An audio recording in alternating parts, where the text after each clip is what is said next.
नमस्कार. आवाज महाराष्ट्राचा या विशेष कार्यक्रमात परत एकदा आपलं स्वागत. आपण आज बोलतो आहोत ते लग्न हे पवित्र बंधन आहे असं जरी आपल्या केंद्रीय गृहराज्यमंत्र्यांनी संसदेपुढे सांगितलेलं असलं तरी हे पवित्र बंधन आहे म्हणून त्याच्यात या प्रकारच्या लग्न संस्कारांमध्ये किंवा लग्नाच्या बंधनामध्ये येऊन सुद्धा पतीने केलेला अत्याचार हा केवळ ते पवित्र बंधन आहे म्हणून त्याचा गुन्ह्यामध्ये समावेश होऊ नये अशा प्रकारचं जे काही एक चित्र तयार झाले किंवा अशा प्रकारचा एक संदेश सगळीकडे जातोय तो योग्य आहे का अयोग्य याविषयी आपण बोलतो आहोत. मला परत एकदा यायचं आपल्या ॲडव्होकेट स्वप्ना कोडे यांच्याकडे.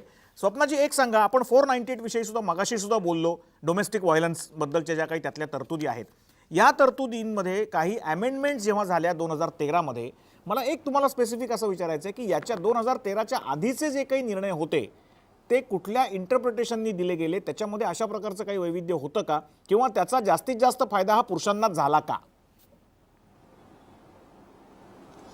हे बघा, आपण असं म्हणतो की जास्तीत जास्त फायदा पुरुषांना झाला का जास्तीत जास्त फायदा स्त्रियांना झाला का.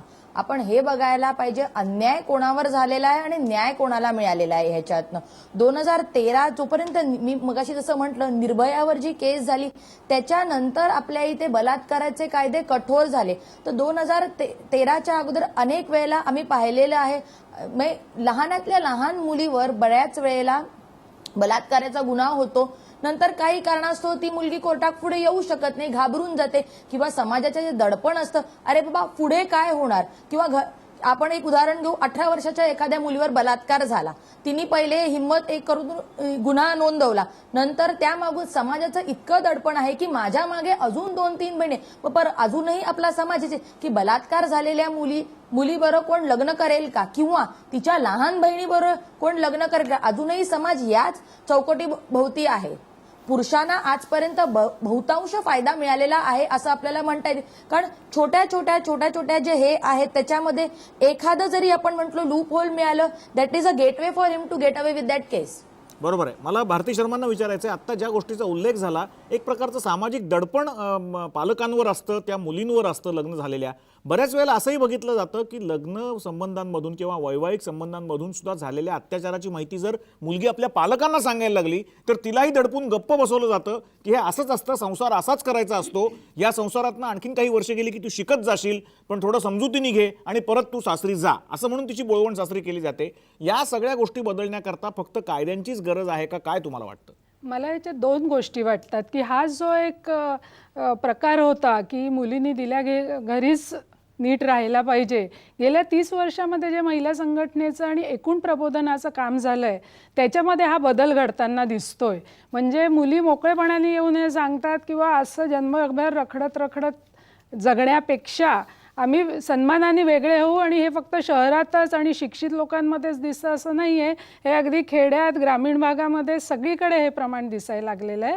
इथे एक गोष्ट नक्की नमूद करायला पाहिजे की निर्भयाची केस झाल्यानंतर जो एक मूळ बदल दिसतो समाजामध्ये झालेला, की पूर्वी बलात्कार जिच्यावर झालेला आहे तिला तोंड लपवून फिरावं लागत होतं, आणि आता तुम्ही जर सगळी नोंदणी बघितली तर बलात्कार झालेल्या केसेस इतक्या मोठ्या प्रमाणावर नोंदवल्या जाऊ लागल्या आहे, कारण तिला खरोखरच आता ती बळी आहे त्याची हे एक समाज मान्यता मिळण्याच्या दिशेने आपण जातोय.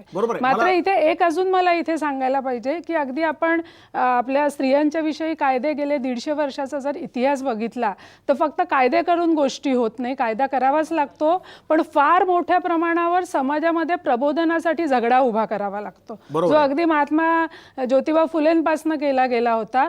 आणि म्हणून मला असं वाटतं की ह्या निमित्ताने आपले मंत्री काहीही बोलले असतील तरी महिला संघटनांच्या पलीकडे हा विषय मोठ्या प्रमाणात चर्चेला येणं, की मारहाण झाली बायका मोकळेपणाने बोलतात, शरीरावर डाग दिसले मोकळेपणाने बोलतात, हुंडाचा प्रश्न आला मोकळेपणाने बोलायला लागलाय, पण अजूनही नवरा बायकोमधलं नातं हे इतकं वैयक्तिक नातं असतं की त्याच्याबद्दल त्याच्या रेषा पण खूप धूसर असतात. मात्र याची चर्चा सुरू करायला जग काय म्हणेल, समाज काय म्हणेल, हे प्रकार अजूनही आपल्या मानगुटीवर भूतासारखे बसलेले आहेत. मला एक फक्त नंदिनी आत्मसिद्ध तुमच्याकडे जायचंय की आपण 377 कलमाचं मगाशी मी जो रेफरन्स दिला होता की जस्टिस कामिनी लालू यांनी जो एक निर्णय दिलेला होता होता. एका माणसाने आपल्या बायकोच्या बद्दल जी एक केस चालू होती दोघांची ही अशाच प्रकारच्या अत्याचाराची, त्याच्यामध्ये फार लँडमार्क डिसिजन मानला जातो, प्रोग्रेसिव्ह वर्डिक्ट मानलं जातं हे. त्यात त्या जस्टिस कामिनी लालूंनी म्हटलं होतं की the lawmakers are yet to take note of rampant marital sexual abuse that women suffer silently, wives who have been sexually abused are entitled to seek state assistance. आता याच्यामध्ये या जस्टिसने असं म्हटलं होतं की कुठल्याही प्रकारे त्या महिलेवर विवाहित असल्यामुळे अत्याचार झालेला आहे म्हणून हा सोडून देता कामा नये, तर तिचा तो हक्क आहे त्याच्या विरुद्ध भांडून न्याय मिळवायचा आणि याची जबाबदारी राज्य सरकारने त्या घ्यायला पाहिजे. आता मला सांगा, याच्यामध्ये समाजाने जबाबदारी घेणं आणि राज्य सरकारने जबाबदारी घेणं हे दोन अगदी वेगळे भाग आहेत. जर त्या अत्याचारित महिलेच्या घरच्यांनी किंवा समाजाने तितक्या मोठ्या प्रमाणावर सपोर्ट दिला नाही किंवा ती महिला मागायलाच गेली नाही, तर याच्यामध्ये राज्य सरकार सारख्या संस्था सपोर्ट कसा काय ऑफर करू शकणार? तुम्हाला काय वाटतं नंदिनी आत्मसिद्ध? नाही, घरच्यांनी तर सपोर्ट करायला पाहिजे खरं म्हणजे, पण दुर्दैवाने करत नसतील आणि ती जर घटना जर सरकारच्या म्हणजे सरकारने जर दखल घेतली तर अधिक चांगलं होईल. आता बघा तुम्ही की अनोळखी व्यक्तीने किंवा परक्या व्यक्तीने किंवा ओळखीच्या परंतु नवरा नसलेल्या व्यक्तीने जर बलात्कार केला तर तो बलात्कार असतो, पण नवऱ्याने बलात्कार केला तर तो बलात्कार नसतो. हा जो काही मुद्दा आहे ना, इथे सगळी गोम आहे आणि सरकारने हा मुद्दा लावून धरलाच पाहिजे असं मला वाटतं. मला जस्ट ॲडव्होकेट स्वप्ना कोडे तुमच्याकडे यायचं आहे की सध्या लिव्ह इन रिलेशनशिपचा एक विषय फार चर्चेमध्ये आहे.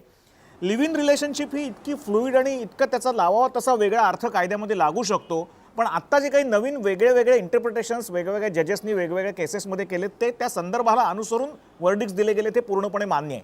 पण जेव्हा दोन माणसं परस्पर संबंधांसाठी किंवा एकत्र राहण्याचा निर्णय घेऊन लग्नाशिवाय एकत्र राहतात, अशा संबंधांमध्ये जर काही काळानंतर वितुष्ट आलं किंवा त्याच्यामध्ये असा अत्याचार एखाद्या पुरुषाकडून महिलेवर घडला, तर कायदा नेमकं काय स्टँड घेतो, कायद्यामध्ये काय तरतुदी आहेत?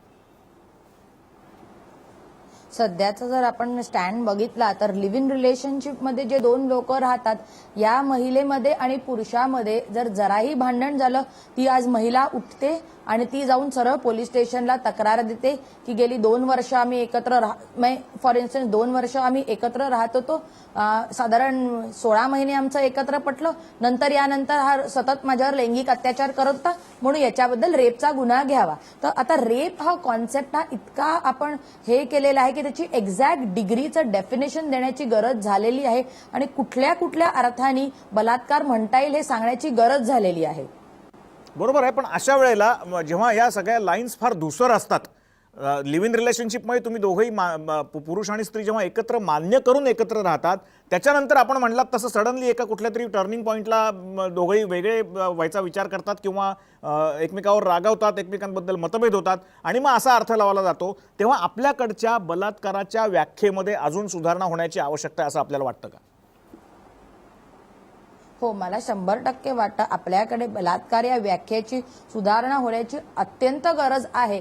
कारण आज असंही नको की उद्या कुठली महिला उठली आणि एखाद्या पुरुषावर बलात्काराचा आळ केला आणि तो त्यांनी जर खराच नसेल केलेला तर त्या माणसाचं जीवन एक नरक होतं जगत्यापणी.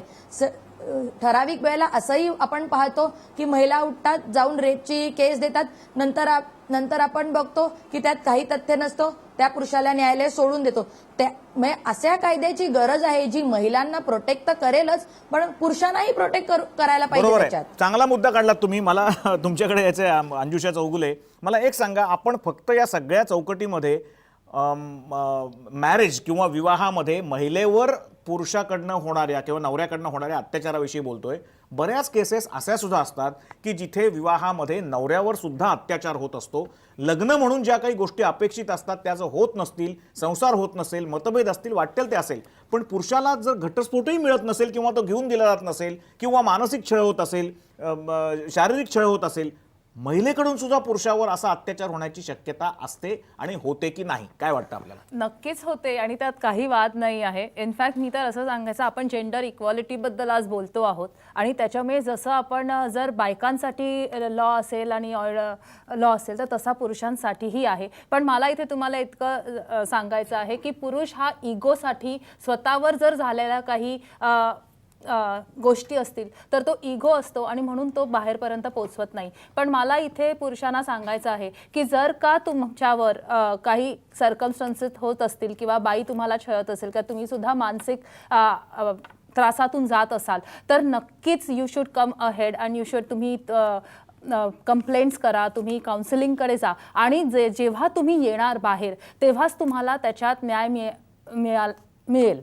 आणि मला भारती शर्मांकडे जायचं आहे की संयुक्त राष्ट्रांनी ज्या सूचना भारत सरकारला केलेल्या होत्या, ज्याचा उल्लेख मगाशी आपण बघितलेला आहे की पत्नीवरील पतीच्या अत्याचाराला रेप मानण्याची शिफारस ही संयुक्त राष्ट्र समितीच्याच एका शिफारस पत्रांमध्ये भारताला केलेल्या शिफारसींच्या लिस्टमध्ये केलेली होती. हे फार कमी जणांना माहिती आहे.